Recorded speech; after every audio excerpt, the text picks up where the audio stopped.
Assalamualaikum warahmatullahi wabarakatuh. Salam sejahtera buat kita semua. Om Swastiastu, Namo Buddhaya, salam kebajikan. Dan salam sejahtera untuk kita semua. Perkenalkan, nama saya adalah Dr. Yunan Prasetyo Kurniawan, SHMH. Saya adalah salah satu pengajar dan sebagai dosen tetap di Fakultas Hukum Universitas Pancasila. Saat ini saya sedang mengikuti sertifikasi dosen yang diselenggarakan oleh Kementerian Pendidikan Tinggi, Sains dan Teknologi di tahun 2026. Video ini saya susun sebagai pernyataan diri sebagai dosen dalam unjuk kerja Tridharma Perguruan Tinggi atau PDD UKT-PT khususnya dalam bidang pengajaran. Kepakaran dan kompetensi saya adalah hukum pidana dengan fokus pada hukum perlindungan anak, viktimologi, penitensiar, dan telematika, serta digital forensik. Selain sebagai dosen, saya juga aktif dalam kegiatan penelitian, pengabdian kepada masyarakat, serta pendampingan dan konsultasi di bidang hukum yang saya lakukan dengan konsep pentahelix dengan melibatkan akademisi, pemerintah, industri, media, dan masyarakat. Mata kuliah Hukum Perlindungan Anak merupakan salah satu mata kuliah yang disajikan pada semester genap. Berdasarkan ruang lingkup mata kuliah ini, capaian pembelajaran yang ingin dicapai mahasiswa adalah agar mahasiswa mampu, yang pertama, berkontribusi dalam peningkatan mutu, kehidupan bermasyarakat, berbangsa, dan bernegara, dan peradaban berdasarkan nilai-nilai Pancasila. Yang kedua, mampu beradaptasi, bekerja sama, berkreasi, berkontribusi, dan berinovasi dalam menerapkan ilmu pengetahuan pada kehidupan bermasyarakat serta berperan sebagai warga dunia yang berwawasan global. Menguasai konsep teoritis secara mendalam tentang ilmu, mampu menerapkan pemikiran logis, kritis, sistematis, inovatif dalam pengembangan atau implementasi ilmu pengetahuan dan teknologi yang kaitkan dan menerapkan nilai humaniora sesuai dengan bidang keahliannya. Capaian pembelajaran mata kuliah ini adalah agar mahasiswa mampu menganalisis, mengabstraksi ruang lingkup, objek studi, aspek teori dan peraturan hukum perlindungan anak, serta mampu menyelesaikan permasalahan perlindungan anak di Indonesia yang saat ini semakin dinamis, hingga mampu mengkonstruksi pola ideal terhadap bentuk perlindungan anak dalam sistem peradilan anak dalam berbagai aspek hukum. Di dalam rencana pembelajaran semester, saya sudah menyiapkan sub CPMK, yaitu kemampuan akhir dari setiap tahapan pembelajaran, mulai dari sub CPMK 1 sampai dengan sub CPMK 13. Karakteristik dalam proses pembelajaran adalah yang saya terapkan, pertama adalah interaktif, mengutamakan komunikasi dua arah antara mahasiswa dan dosen, holistik, mendorong pola pikir komprehensif dengan kearifan lokal dan global, integratif, terpadu melalui pendekatan antardisiplin dan multidisiplin, saintifik berbasis pada metode ilmiah, keilmuan dan budaya akademik, kontekstual disesuaikan dengan nyata kebutuhan permasalahan yang empiris. Lalu tematik berpijak pada tema bahan dan kajian spesifik, efektif mencapai target kompetensi secara tepat guna, kolaboratif mengembangkan kerjasama tim dan memecahkan masalah. Lalu berpusat pada mahasiswa, kaitannya dengan student-centered learning, menempatkan mahasiswa sebagai subjek aktif dalam pengembangan ilmu. Dalam pengajaran, saya juga menerapkan metode innovative learning di dalam aturan, di antaranya problem-based learning, collaborative learning, dan small group discussion. Metode-metode tersebut sangat membantu dalam memberikan kesempatan kepada mahasiswa untuk berpikir kritis, menyampaikan pendapat, serta berdiskusi dalam menyelesaikan permasalahan hukum.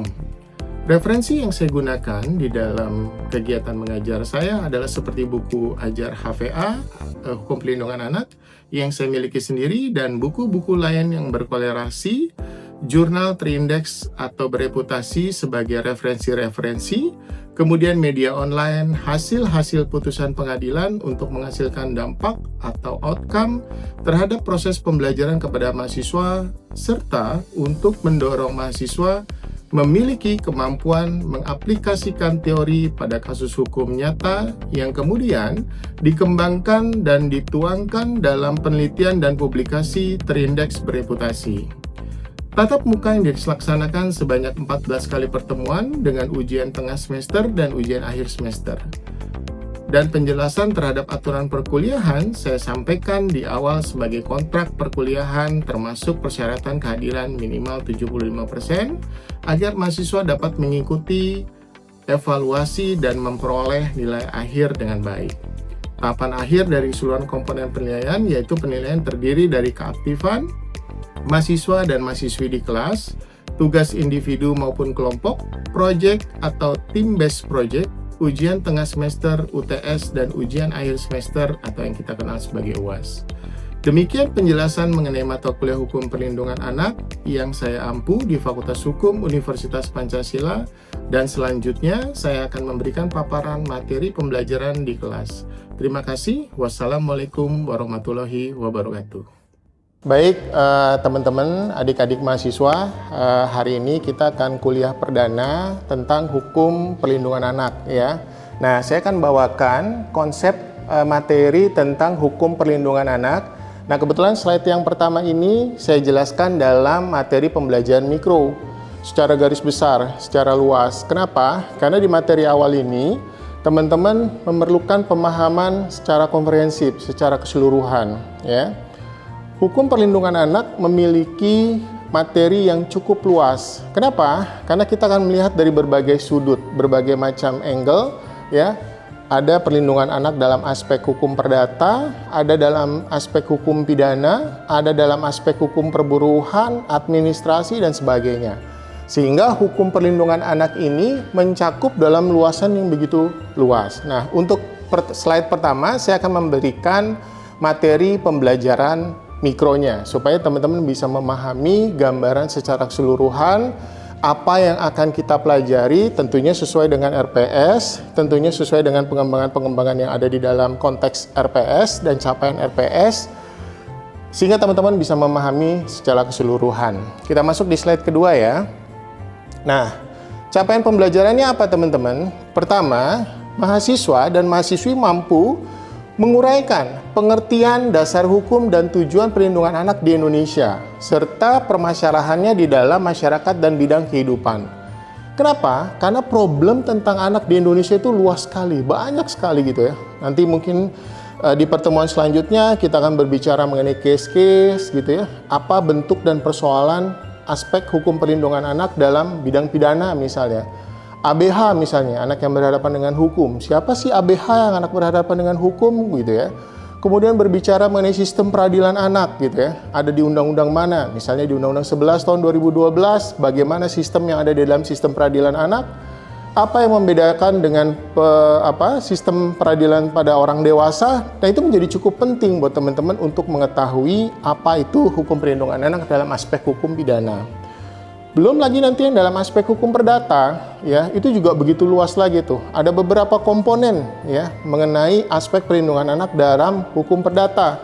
Misalnya bicara mengenai kedudukan, ya, bicara mengenai status, bicara mengenai pengangkatan, perwalian, kuasa asuh dan lain-lain. Sehingga teman-teman diharapkan mampu menguraikan pengertian apa sih hukum perlindungan anak itu gitu ya. Kemudian dasar hukumnya apa, serta apa yang menjadi aspek tujuan perlindungan anak tersebut. Dan juga tentu ada outputnya. Teman-teman bisa memberikan konsep dalam bentuk apakah itu menganalisa soal permasalahan hukum anak gitu ya, atau memberikan masukan terhadap regulasi dan seterusnya.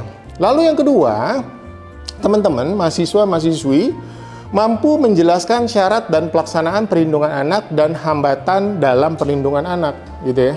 Nah, untuk melihat dan mengukur ya serta menyelesaikan aspek persoalan anak di Indonesia, tentu kita melihat dulu nih apa yang menjadi satu syarat-syaratnya di dalam melaksanakan upaya perlindungan anak. Lalu apa yang menjadi hambatannya di dalam perlindungan anak gitu ya. Kemudian juga mahasiswa mampu menjelaskan perlindungan anak di berbagai bidang hukum, seperti yang tadi saya bilang. Nah, di dalam slide saya yang pertama ini memang secara mikro, tapi mencakup dari seluruh pertemuan yang ada di dalam RPS. Di RPS dijelaskan ada kurang lebih sekitar 13 sampai 14 kali pertemuan, dan di setiap pertemuannya itu sudah saya jelaskan ya apa yang menjadi capaian tujuan daripada pembelajaran di setiap pertemuannya. Kita masuk ke materinya ya teman-teman. Nah, ini dasar hukum perlindungan anak ya. Pertama, pengertian perlindungan anak gitu ya. Nah, apa sih yang menjadi pengertian perlindungan anak? Banyak di kalangan kita, di masyarakat kita, mereka tahu anak, tapi mereka tidak tahu apa yang menjadi aspek perlindungan atau dasar hukum terhadap anak ini gitu ya. Bahkan setiap keluarga tuh nggak tahu, oh anaknya punya hak, oh anaknya harus dilindungi, oh dia punya hak dasar misalnya. Kalau di dalam konvensi itu yang sudah diratifikasi oleh Indonesia, ada beberapa hak tentang anak, misalnya hak untuk tidak mendapatkan diskriminasi, hak untuk hidup, kebebasan berpendapat gitu ya, mendapatkan kesehatan, pendidikan yang baik dan seterusnya. Nah, kalau kita lihat di dalam pengertian anak ini secara garis besar ya, kalau kita lihat di berbagai macam peraturan perundang-undangan dan hukum positif yang berlaku sekarang termasuk konvensi, anak itu adalah usianya 0 sampai dengan 18 tahun dan belum pernah menikah. Firm ya? Jadi kalau misalnya teman-teman lihat di berbagai macam literatur gitu ya, mungkin akan masih menemukan batasan usia anak 0 sampai dengan 19 dan sebagainya.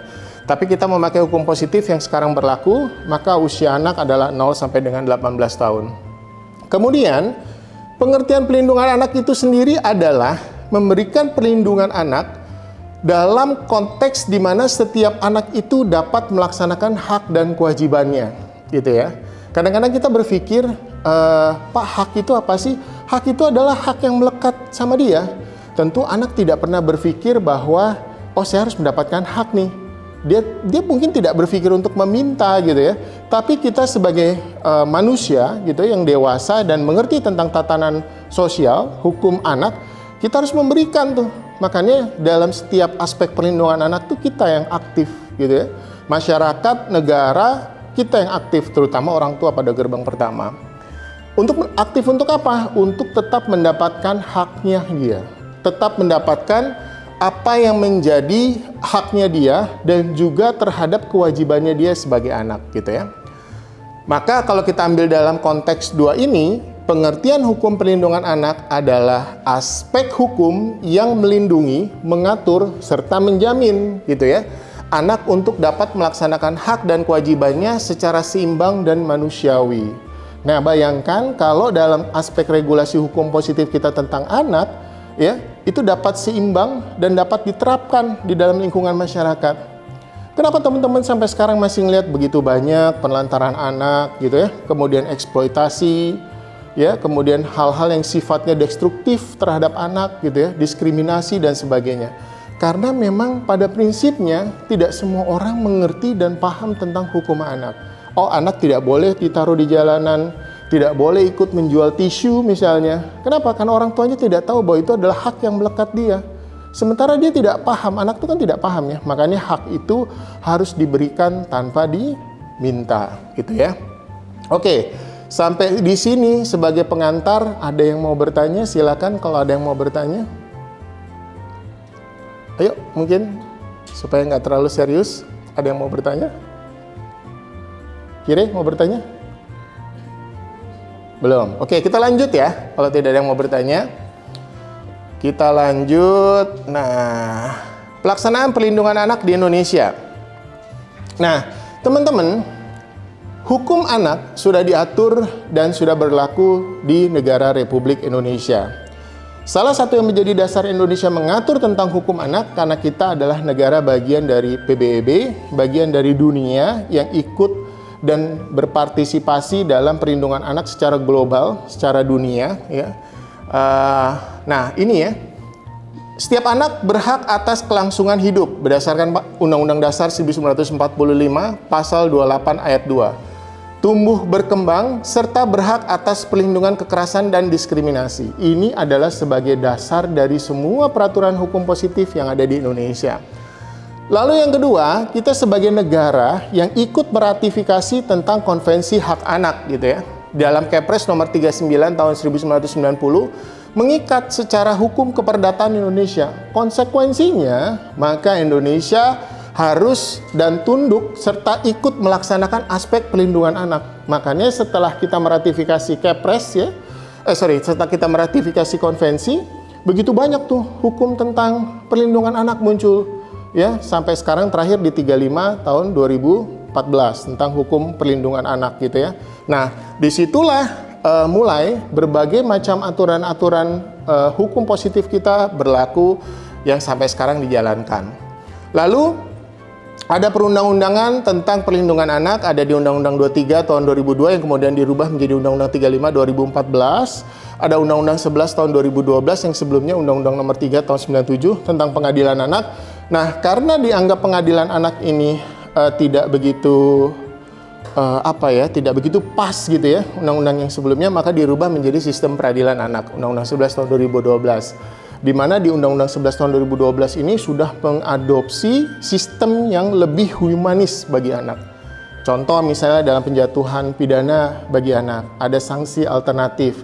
Teman-teman kalau dilihat dalam hukum orang dewasa misalnya, dalam konteks hukum dewasa itu berlaku retributive justice gitu ya. Nah, kalau di Undang-Undang Sistem Peradilan Anak sudah berlaku restoratif. Muncul aturan-aturan tentang restoratif, tentang diversi, bagaimana penyelesaian perkara anak di luar dari perkara formal gitu ya. Artinya, pemidanaan anak sebagai upaya paling terakhir, the last resort namanya. Ya, ada upaya-upaya bagaimana menghukum anak untuk agar tidak dipenjara.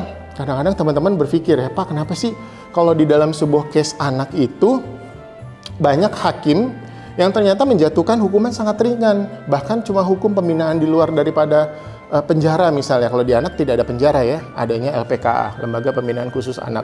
Yaitu karena anak dianggap sebagai mereka masih memiliki hak yang dapat dilindungi, tumbuh kembang yang bagus, ruang lingkup belajar yang bagus gitu ya. Seandainya mereka harus dibina pun, sekarang di dalam konsep Undang-Undang 11 tahun 2012, konsep pembinaannya sudah lebih humanis lagi bagi anak. Tidak dalam konsep pendekatan-pendekatan terhadap retributive justice. Oke, kita lanjut ya. Kalau ada yang mau bertanya silakan tunjuk tangan ya, supaya kuliah kita bisa lebih aktif lagi.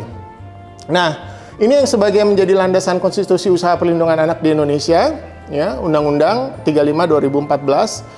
Peran negara, pemerintah daerah untuk menjamin perlindungan pemeliharaan kesejahteraan terhadap anak dan memperhatikan hak dan kewajiban orang tua, wali, orang lain yang secara hukum bertanggung jawab terhadap anak. Lalu apalagi? Ada peran orang tua untuk mengasuh, memelihara, mendidik, melindungi anak, memberikan pendidikan karakter dan penanaman nilai budi pekerti pada anak. Lalu siapa lagi? Peran masyarakat. Masyarakat untuk berpartisipasi dalam melaporkan kepada pihak yang berwenang jika terjadi pelanggaran hak terhadap anak. Berperan aktif dalam proses rehabilitasi sosial dan reintegrasi sosial bagi anak. Nah, yang perlu teman-teman pahami ketika kalau ada persoalan anak, maka kita sebagai masyarakat memiliki tanggung jawab. Ya, seyogyanya kita tidak diam di situ. Kenapa? Undang-undang sudah mengaturnya. Termasuk negara. Ya, contoh misalnya, di dalam kejahatan-kejahatan terhadap eksploitasi anak, itu biasanya keluarga itu mereka sifatnya tertutup tuh. Ya, tidak bergaul dengan masyarakat. Nah, kita kalau melihat seperti itu, masyarakat berhak untuk melaporkan.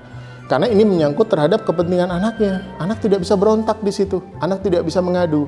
Lalu siapa? Masyarakat yang melakukan evaluasi atau menjadi pemerhati di dalam setiap lingkungan. Ini yang menjadi pentingnya dalam aspek perlindungan anak di Indonesia. Teman-teman, perlindungan anak di Indonesia itu tidak bisa dilakukan oleh satu pihak saja. Misalnya negara, ya, negara memiliki aspek yang sangat tidak mampu dalam menjangkau seluruh dari aspek perlindungan anak itu, gitu ya. Nah, makanya butuh peran masyarakat, butuh kita, ya, volunteer, mahasiswa, aktivis, untuk terus bagaimana mengupayakan aspek perlindungan anak dan menciptakan terwujudnya perlindungan anak di Indonesia dengan baik ya.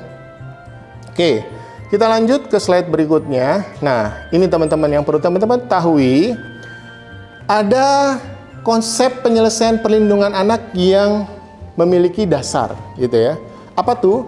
Yang pertama adalah dalam aspek penyelesaian perlindungan anak itu memuat tentang filosofis ya, memuat tentang yuridis, memuat tentang etis, memuat tentang sosiologis gitu ya. Yuridis tentu dalam aspek penyelesaian perlindungan anak harus mengedepankan peraturan perundang-undangan.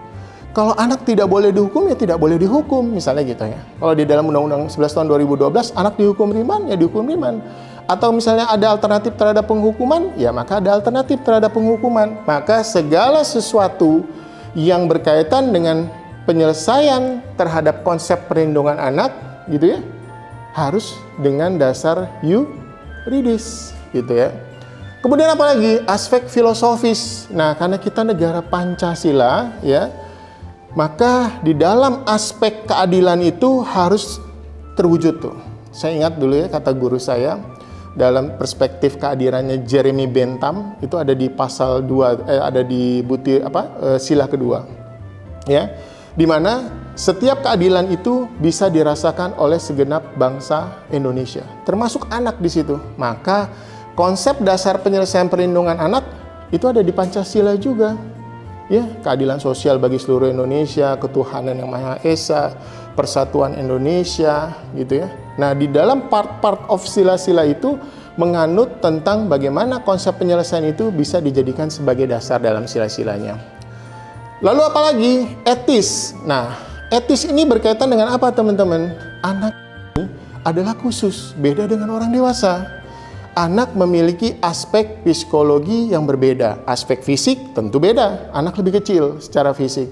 Apalagi aspek mental tentu beda. Anak kecil kalau digertak dia nangis, dia takut. Gitu ya. Apalagi kalau dihadapkan dengan hukum. Nah, fisik, mental dan sosial. Anak membutuhkan ruang yang cukup baik untuk bercengkrama. Dalam konteks penyelesaiannya, maka aspek sosial itu diperlukan ke depan. Ya, aspek etis ini. Karena etika anak harus berlaku di situ. Bagaimana penanganan anak yang berhadapan dengan hukum, etikanya harus berlaku. Misalnya, saya ambil contoh, aparat penegak hukum harus aparat penegak hukum yang memiliki keahlian dan spesifik tentang anak. Gitu ya. Bagaimana proses, makanya di dalam penyelesaian terhadap anak yang berhadapan dengan hukum itu hanya boleh di tingkat Polres. Kenapa? Karena ada PPA di situ. Polisinya polisi anak, gitu ya. Termasuk dalam sistem peradilannya. Hakimnya adalah hakim anak, sidangnya adalah sidang anak, ruangnya adalah ruang sidang tertutup bagi anak. Gitu ya. Itu aspek etis, kemudian aspek sosiologis. Tentu ini berkaitan dengan aspek sosial anak, gitu ya. Pendekatan-pendekatan secara sosial anak itu dikedepankan agar anak ini tidak mengalami guncangan di dalam proses menyelesaikan perlindungan anak, karena hak dia tetap harus terjamin ya. Nah, itu teman-teman pembelajaran secara mikronya.